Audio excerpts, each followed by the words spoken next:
తెలంగాణలో BC bill pass అవ్వలేదని బీహార్ ఎన్నికల ప్రచారంలో భాగంగా ప్రకటనలు ఇస్తున్నారని కేటీఆర్ అన్నారు. టీఆర్ఎస్ను బీఆర్ఎస్గా మార్చి తెలంగాణతో పేగుబంధం తెంచుకున్న పార్టీ వారిదని, ఇక్కడి సంపదను ఇతర రాష్ట్రాల్లో పంచిపెట్టింది కేసీఆర్ అని ఆది శ్రీనివాస్ కౌంటర్ ఇచ్చారు.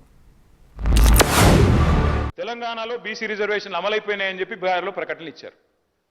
ఇదెక్కడ చూద్దాం అధ్యక్ష, అసలు ఇక్కడ రిజర్వేషన్ల గురించి ఇక్కడ చర్చ జరుగుతుంది. బీహార్లోనేమో ఎన్నికల ప్రకటనలు ముఖ్యమంత్రి గారు అట్లాగే డిప్యూటీ సీఎం గారు ఫోటో పెట్టి బీహార్లో మరి ఇక్కడి డబ్బంతా తెలంగాణ ప్రజల డబ్బు తీసుకుపోయి బీహార్లో పెడితే ఏమొస్తుందో మాకైతే తెలియదు అధ్యక్ష. మరి తీసుకుపోయి ప్రకటనలు అక్కడ ఇస్తా ఉన్నారు.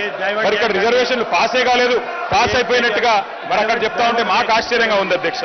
తెలంగాణ రాష్ట్ర సమితిని భారతీయ రాష్ట్ర సమితిగా మార్చుకొని తెలంగాణ ప్రాంత ప్రజలతో పేగుబంధం తెంచుకున్నది ఆ పార్టీ అధ్యక్ష. ఈరోజు భారతీయ రాష్ట్ర సమితి అనే పార్టీ పెట్టి తెలంగాణ సంపదనంతా కూడా ఇతర రాష్ట్రాల్లో దోషిపెట్టిరు సార్ అధ్యక్ష.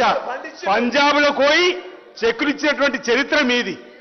మీరా మా గురించి మాట్లాడారు అధ్యక్ష. మహారాష్ట్రలో ఒక్కొక్క మీటింగ్ కోసం 100 కోట్లు ఖర్చు పెట్టి ఒక సర్పంచ్ కూడా గెలవని పరిస్థితి ఆ రోజు బీఆర్ఎస్ పార్టీ అధ్యక్ష. ఈరోజు తెలంగాణ అప్పుల కుప్ప రాష్ట్రంగా మారిందంటే మీ ఆలోచన వల్ల.